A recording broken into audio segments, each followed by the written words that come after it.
저는 생긴 것과는 다르게 김천 지뢰 시골에서 농부의 아들로 태어났습니다.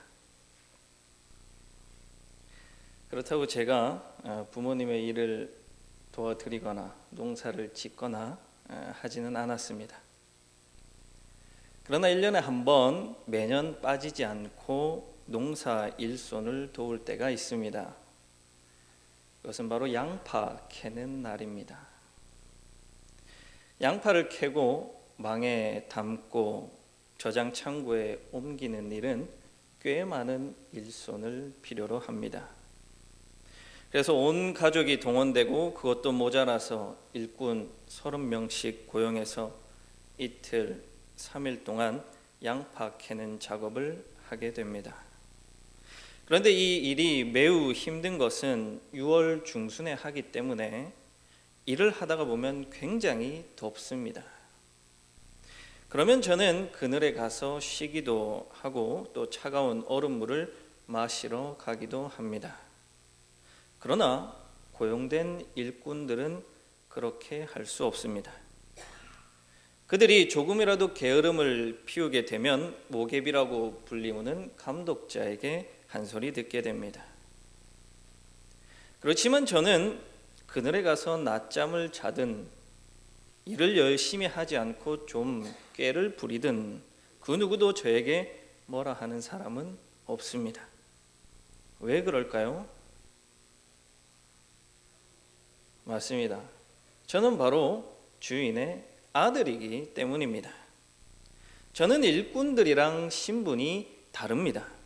제가 일꾼들과 똑같은 일을 한다고 해서 주인의 아들인 저를 일꾼 취급하는 사람은 아무도 없습니다. 또 저의 아버지인 주인 역시 아들을 일꾼처럼 부리지 않습니다. 저의 정체성이 일꾼으로 바뀌지 않는다는 겁니다. 아니요, 오히려 저는 그런 일꾼들보다 더 열심히 일을 감당합니다. 게으름 부리지 않고 열심히 합니다. 왜냐하면 저는 아버지의 아들이기 때문입니다. 일꾼들에게 주어지는 보수가 저에게 주어지지 않습니다.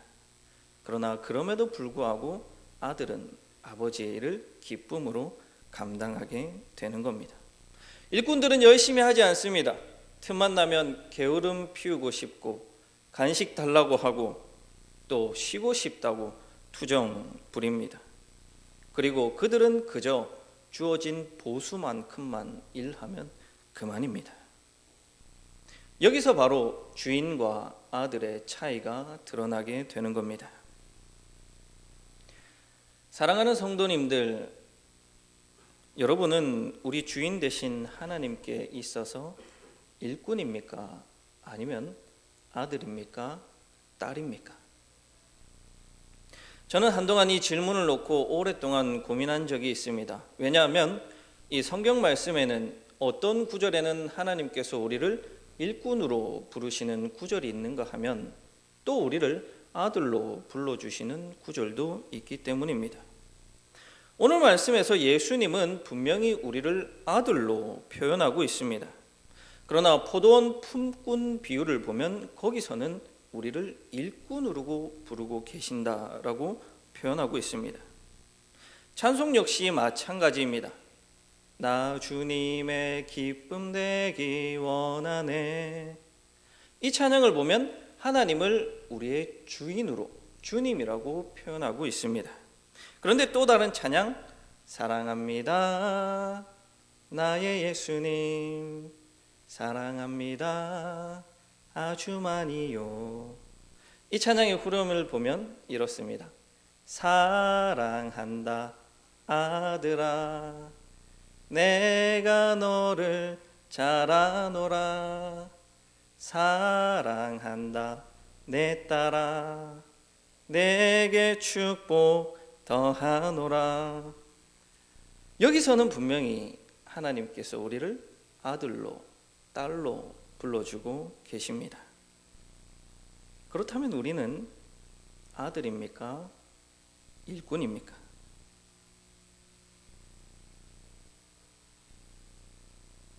성경 말씀은 우리를 아들로도 또 일꾼으로도 부르고 있습니다. 우리는 그 두 가지를 동시에 하고 있는 것이지요. 그런데 아들은 아들이고 일꾼은 일꾼이지 어떻게 아들과 일꾼의 동시에 정체성을 가질 수 있을까요? 오늘 우리 이 문제를 가지고 말씀을 통해서 하나님께서 주시는 이 음성을 듣기를 원합니다. 우리는 하나님을 믿고 교회를 다니기 시작하면서 교회에서 많은 일들을 합니다. 토요일에는 교회 청소 당번으로 교회 청소를 하고, 또 주일에는 식당 봉사, 교사로, 안내위원으로, 예배 순서 맡은 이로, 찬양 대원으로 각종 봉사를 하게 됩니다. 그런데 여러분, 그 봉사를 왜 하고 계십니까? 그리고 그런 일들을 감당하실 때 그것들이 나에게 기쁨으로 여겨지십니까? 즐거우십니까? 행복하십니까? 그런데 안타깝게도 이런 봉사가 우리를 기쁘게 만들고 아버지의 일, 그래서 내 일이라고 여겨지기보다는 우리를 지치게 만든다는 겁니다. 특히 주일학교를 담당하고 계신 선생님들은 정말 힘듭니다. 아이들과 2시간 남짓 함께 시간을 보내고 나지만 그 2시간의 시간이 지나고 나면 선생님들은 진이 빠져버립니다. 우리 선생님들 아이들을 가르칠 때 얼마나 스트레스가 많은지 모릅니다. 그래서 우리 선생님들을 만나면 꼭 격려해 주시기 바랍니다. 그렇기 때문에 다시 한 번 더 우리 선생님들에게 묻습니다. 여러분은 그렇게 스트레스 받으시면서 진이 빠지면서 왜 그 일을 감당하고 계십니까? 여러분은 왜 굳이 이렇게 힘들게 청소하면서 교사로 섬기고 주방에서 섬기고 계십니까? 하나님의 나라의 일꾼이기 때문입니까? 여러 교회에서 사역하면서 봉사하는 성도들을 보며 굉장히 안타까운 마음이 들 때가 많았습니다. 지친다는 거예요. 번아웃이 된다는 겁니다. 스트레스 받는다는 겁니다.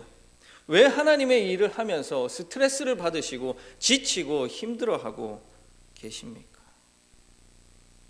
그것은 당연히 자신의 정체성을 일꾼의 하나로 여기기 때문에 그러한 일이 일어나게 되는 겁니다. 자신은 일꾼이니까 당연히 해야 한다는 겁니다. 아니요, 일꾼으로서 우리가 하나님의 일을 감당하고 이 일에 봉사하면 그에 합당한 무언가가 주어진다는 생각 때문에 봉사하고 계시지는 않습니까? 일꾼으로 일하면 하나님께서 한 데나리온 이상으로 무엇을 주시겠지 하는 그 한 데나리온 바라면서 봉사하는 이들이 있더라는 겁니다. 또 어떤 사람은 그것조차도 아닌 그저 마지못해서 하시는 분도 있었습니다. 얼굴을 보면 알 수 있습니다. 봉사할 때 온갖 인상을 쓰면서 정말 마지못해서 어쩔 수 없이 한다는 그 얼굴이 표정에서 드러나는 그런 사람이 있습니다. 왜요? 자신을 일꾼의 하나로 여기기 때문입니다. 정말 하기 싫습니다. 그럼에도 불구하고 내가 이것 하면 하나님 나에게 복 주시겠지, 한 데나리온 주시겠지 하는 그 마음에서 하더라는 겁니다. 물론 우리 구미 영락교회 성도님들 중에는 한 분도 없는 줄 압니다. 아멘 소리가 좀 작네요. 그러나 여러분, 우리는 인식의 전환을 할 필요가 있습니다. 우리의 정체성은 일꾼이 아닙니다. 우리는 하나님의 아들, 하나님의 딸, 즉 하나님의 자녀들이라는 겁니다. 우리의 정체성은 하나님께서 일꾼으로 부르신 것이 아니라 하나님의 자녀로 불러주셨습니다. 그런데 여러 다른 성경에서는 우리를 일꾼으로 말하고 있는데 왜 그러는 걸까요? 오늘 말씀이 그것을 잘 설명해 주고 있습니다. 21절을 보니 허랑방탕하게 살던 둘째 아들이 집으로 돌아오게 됩니다. 그러자 아버지가 그 아들을 보고 너무 좋아서 신발도 신지 않은 채 달려가서 그 아들을 맞이합니다. 그리고 그 아들을 입 맞추고 좋은 곳으로 입히고 신겨줍니다. 그리고 나서 아들이 아버지에게 하는 이 말씀을 한번 주목해 봅시다. 21절입니다. 아들이 이르되 아버지, 내가 하늘과 아버지께 죄를 지었사오니 지금부터는 아버지의 아들이라 일컬음을 감당하지 못하겠나이다 하니. 이어서 19절도 한 번 더 읽어보겠습니다. 지금부터는 아버지의 아들이라 일컬음을 감당하지 못하겠나이다. 나를 품꾼의 하나로 보소서 하리라 하고. 자, 이제 허랑방탕하게 살던 둘째가 그 마음에 집으로 돌아가야겠다라는 생각을 가지고 집으로 돌아가기로 마음에 다짐합니다. 그리고 집으로 돌아가기에 앞서 마음에 한 가지 다짐을 합니다. 내가 아버지를 만나면 이렇게 말해야겠다. 그것이 19절입니다. 아버지, 저는 하나님과 아버지께 잘못을 저질렀습니다. 저는 아버지의 아들로서 자격이 없습니다. 그저 저를 일꾼의 하나로 써주십시오. 이렇게 말해야겠다고 다짐하고 있습니다. 그리고 돌아가서 아버지를 만납니다. 그리고 자신이 말하겠다고 다짐한 그 이야기를 풀어놓기 시작합니다. 아버지, 저는 하나님과 아버지께 죄를 지었습니다. 저는 아버지의 아들로서 자격이 없습니다. 그리고 다음 말을 이으려는 순간 아버지는 그 말을 듣지도 않은 채 그 말을 중단시키고 종들을 시켜서 좋은 것들을 입히고 신기고 손에 가락지를 끼워줍니다. 그리고 아버지는 24절에서 확정적으로 말하고 있습니다. 내 잃어버렸던 아들을 다시 얻었다. 여기서 우리의 정체성은 분명히 결정됩니다. 하나님은 우리를 일꾼으로 부려먹으려고 하나님 나라에 부르지 않으셨습니다. 여러분을 교회에서 봉사하는 일꾼으로 세우기 위해 부르지 아니하신 것입니다. 그렇기 때문에 우리는 이 교회에서든지 하나님을 할 때 일꾼처럼 억지로 우리가 그런 일들을 감당할 필요가 없습니다. 왜냐하면 하나님은 우리를 일꾼으로 여기시는 것이 아니라 잃어버렸다가 다시 찾은 아들로 여기시기 때문입니다. 우리의 정체성은 확고합니다. 우리는 일꾼이 아니라 하나님의 아들입니다. 우리 옆에 계신 분들에게 한번 선포하십시다. 당신은 하나님의 아들입니다. 당신은 하나님의 딸입니다.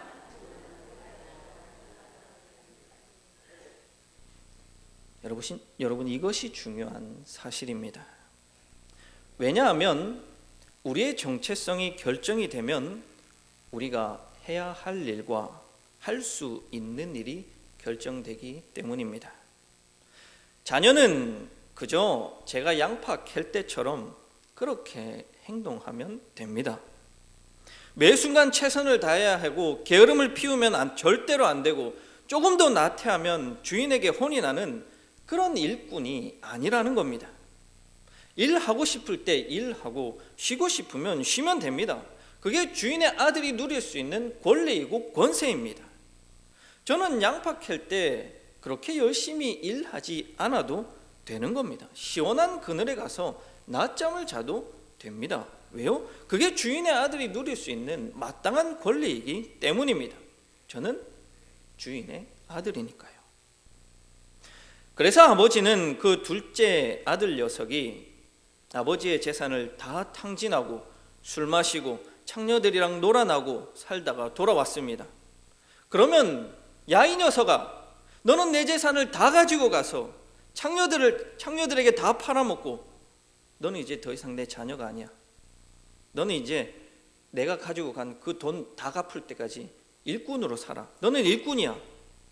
아버지는 그렇게 아들에게 이야기하지 않는다는 겁니다. 왜요? 그게 자녀를 위해서, 자녀를 사랑하는 아버지께서 그 자녀에게 주시는 하나의 권리이기 때문입니다. 그러나 만약에 일꾼이 그 주인의 돈을 모두 다 탕진해 버린다면 주인은 그렇게 너그러이 일꾼을 용서해 줄 수가 없습니다. 이렇게 용서할 수 있는 것은 아들인 우리가 가지는 권리라는 겁니다. 그러나 결코 부모님의 사랑과 용서와 은혜를 깨달은 자는 아들로서 자신이 누릴 수 있는 권리와 권세를 주장하지 않습니다. 게으름 피우지 않습니다. 낮잠 자지 않습니다. 오히려 일꾼들보다 더 열심히 아버지의 일을 감당합니다. 왜냐하면 자신이 아버지에게 갚을 수 없을 만큼 큰 사랑과 은혜와 용서를 받은 사람임을 알기 때문입니다. 그렇기 때문에 자신을 마치 일꾼의 하나처럼 여기며 그 일들을 감당해 나가는 겁니다. 그럴 수밖에 없습니다. 아니요, 마땅히 그렇게 해야 합니다. 이제 이 집에도 양파 캐는 날이 되었습니다. 그래서 주인과 둘째 아들과 첫째 아들 그리고 일꾼들이 나가서 양파를 캐기 시작합니다. 그때 둘째 아들이 시원한 그늘에 가서 낮잠을 잤을까요? 나는 아버지의 아들이야 하면서 일꾼들에게 갑질을 했을까요? 아니면 그 일꾼들보다 더 열심히 아버지의 일을 감당했을까요? 너무나도 분명한 정답이 드러납니다. 더 열심히 일했죠. 이 아들에게 주어지는 보수가 없을지라도 더 열심히 일했습니다. 보수가 없어도 행복했습니다. 땡볕에 얼굴이 새까맣게 타버려도 너무나도 기뻤습니다. 좋아요. 양파를 캐는데 양파가 너무 많이 나옵니다. 그래서 일이 이틀, 3일 계속됩니다.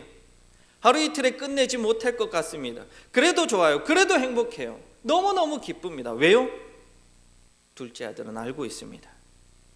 아버지의 일이 내 일이고 아버지의 기쁨이 내 기쁨이라는 것을 알고 있었던 겁니다. 그래서 이 아들에게는 일이 많아도 즐겁습니다. 일이 힘들어도 행복합니다. 그저 아버지의 일을 할 수만 있는 것만으로도 기쁨이 넘칩니다. 그러나 함께 간 일꾼들의 표정은 좋지 않습니다. 양파가 좀 적게 나왔으면 하는 거예요. 일이 좀 줄어들었으면 하는 겁니다. 그런데 어쩔 수 없이 그들은 합니다. 일꾼이기 때문에. 둘째 아들은 아버지의 사랑을 알기 때문에 자신이 아버지의 자녀임을 깨달았기 때문에 그저 자신을 일꾼의 하나처럼 여기며 열심히 일하는 겁니다.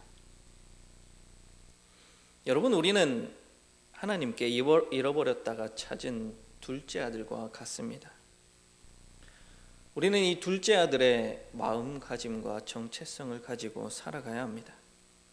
바로 우리의 정체성은 하나님의 아들이요 딸이지만 그것으로 누릴 수 있는 모든 권리와 권세를 포기하고 내려놓고 마치 자신을 주인의 일꾼의 하나처럼 여기며 주의 일을 내 일이라고 최선을 다하고 게으름 부리지 않고 열정을 다해서 감당해야 하는 겁니다. 바로 그것이 하나님으로부터 생명을 얻었고 용서를 얻었고 은혜를 얻은 자녀로서 마땅히 취해야 할 자세이고 마음가짐입니다. 그런데 참으로 아이러니한 것은 믿음 생활 잘하고 그 믿음이 훌륭한 것처럼 보이는 사람에게서 문제가 터져 나옵니다. 첫째 아들은 모범적 신앙인입니다. 한 번도 아버지의 곁을 떠나거나 하나님의 속을 상하게 한 적이 없습니다. 모태신앙인으로 주일 성수와 교회 생활에 누를 끼친 적이 없는 모범적 신앙인이었습니다. 그런데 아이러니하게도 이 첫째 아들은 양파가 많이 나오는 것이 싫었습니다. 얼른 일이 끝이 나면 좋겠다고 생각했습니다.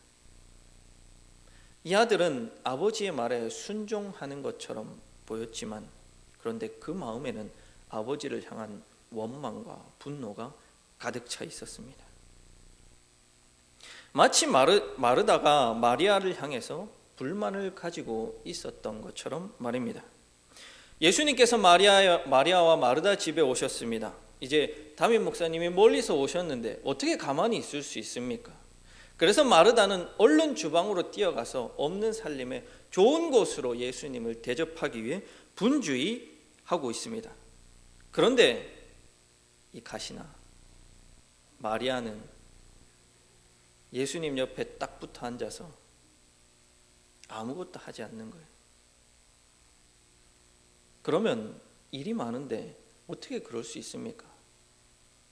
그러면 우리 같으면 어떻게 합니까? 마리아가 보이는 대로 가서 이렇게 열심히 손짓을 하고 신호를 보낼 겁니다. 빨리 와서 일을 도우라는 거죠. 그런데 이 마르다가 얼마나 그 마음에 분노와 화가 있었는지 그렇게 하지 않고 예수님에게 말합니다. 예수님, 마리아에게 말해서 이 주방일 하는 것 좀 돕게 하십시오. 저는 이렇게 열심히 일하는데 마리아는 저기서 놀고 있는 게 말이 됩니까? 그게 공평합니까? 마리아에게 일을 좀 시키십시오. 여기서 나오는 첫째 아들 역시 불만을 터뜨립니다. 29절입니다. 아버지, 나는 아버지를 위해서 군말 한번 하지 않고 매번 순종했습니다.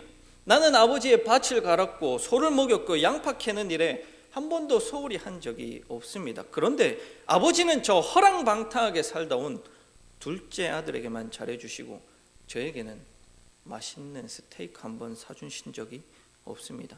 아버지는 불공평합니다. 왜 저에게만 일을 시키십니까? 이 첫째 아들은 왜 이런 말을, 왜 이런 불평을 아버지에게 하고 있는 걸까요? 아버지의 말에 대답이 있습니다. 31절을 보면 예, 너는 나와 항상 함께 있으니 다 나의 것이 너의 것인데 너는 어떻게 그렇게 말할 수 있느냐? 예, 너는 내 아들이고 아들로서 누릴 수 있는 권리와 권세들이 그렇게 많은데 왜 너는 스스로를 일꾼의 하나처럼 여기고 있느냐? 이렇게 아버지는 말하고 있는 겁니다.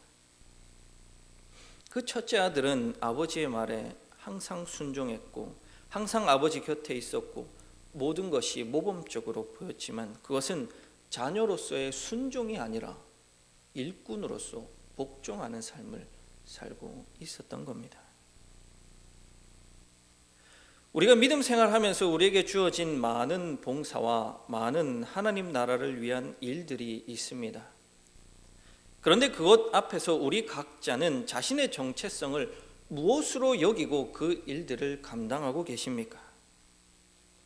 남들이 보기에는 모범적 신앙인이지만 자신을 스스로 여기기는 일꾼의 하나처럼 여기고 첫째 아들처럼 그 일을 감당함에 있어서 불평과 불만이 가득하고 마음속에 분노가 가득한 그런 상태는 아닙니까?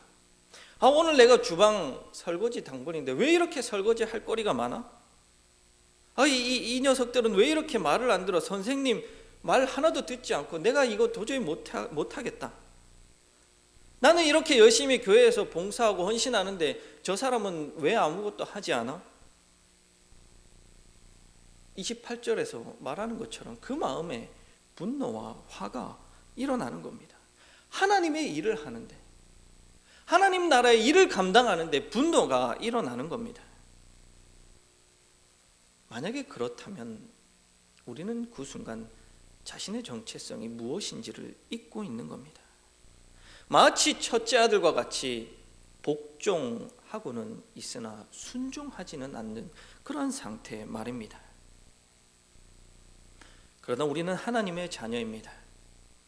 하나님의 자녀는 교회를 포함한 모든 하나님 나라의 일을 함에 있어서 둘째 아들과 같은 마음가짐으로 그 일들을 감당하게 됩니다. 먼저 첫 번째는 하나님의 일이 내 일이라는 마음입니다.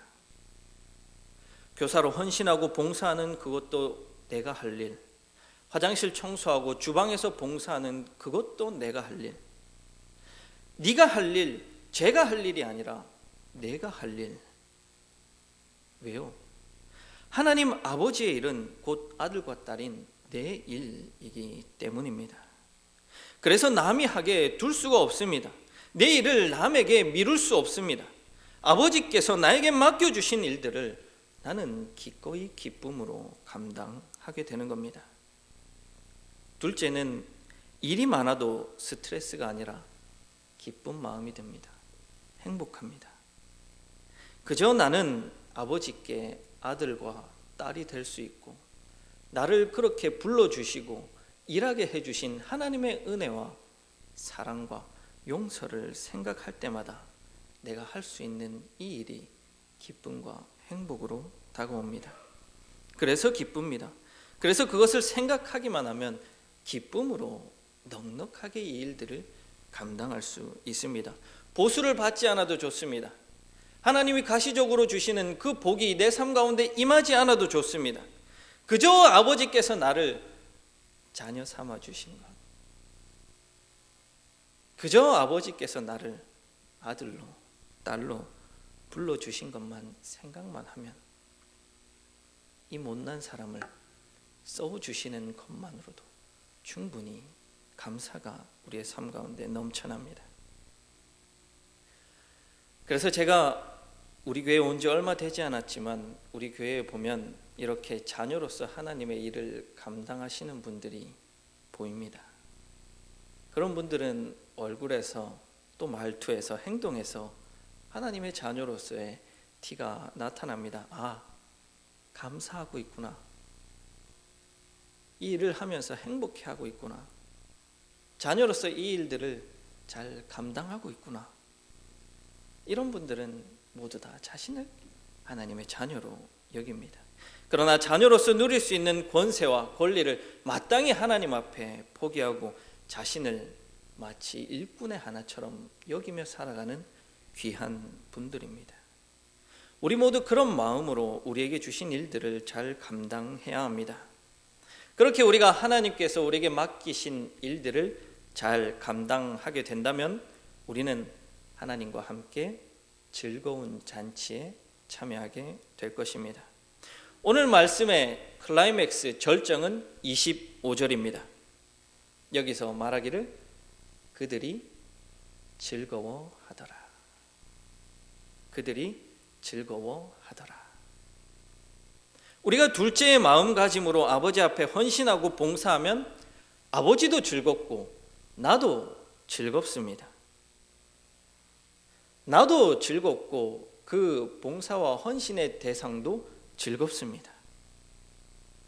그리고 아버지께서 주시는 그 모든 좋은 것들을 그 봉사하는 가운데 섬기는 가운데 누리고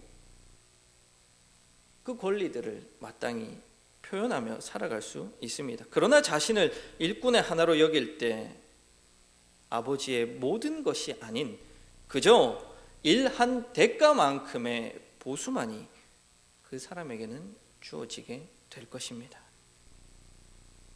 그것이야말로 진정으로 주시는 하나님의 기쁨과 즐거움을 삶 가운데서 내팽겨치는 그런 행동이 아니겠습니까? 여러분, 우리에게 맡겨주신 각자의 사명과 일들을 기쁨과 즐거움으로 잘 감당할 수 있기를 바랍니다. 또 그렇게 하는 것이 하나님께도 기쁨이 됩니다. 그러면 우리 모두가 즐겁습니다. 나도 즐겁고 아버지도 즐겁고 내 옆에 있는 사람도 즐겁습니다. 그것은 어떻게 가능할까요? 나 자신이 아버지의 아들과 딸이지만 아버지께서 주신 은혜, 용서, 사랑 때문에 그저 자신을 일꾼의 하나처럼 여길 때 가능합니다. 하나님 말씀에 복종하지 마시고 순종한 둘째 아들의 마음가짐으로 살아갈 수 있기를 바랍니다. 그래서 내가 행복하고 가정이 행복하고 교회가 행복하고 이 사회가 행복해지는 놀라운 변화가 우리 각자의 정체성의 확립을 통해서 일어나길 간절히 기원합니다. 기도하시겠습니다.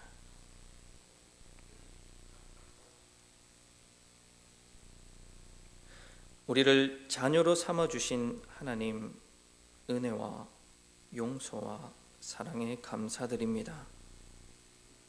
이 부족한 사람들을 자녀 되는 권세를 주셨으니 우리 모두 마땅히 자녀로서의 삶을 살아가게 하여 주시옵소서. 그래서 아버지의 일을 기쁨으로 감당하는 마음 주시고 하나님 자녀답게 세상 속에 살아가는 용기를 주시옵소서.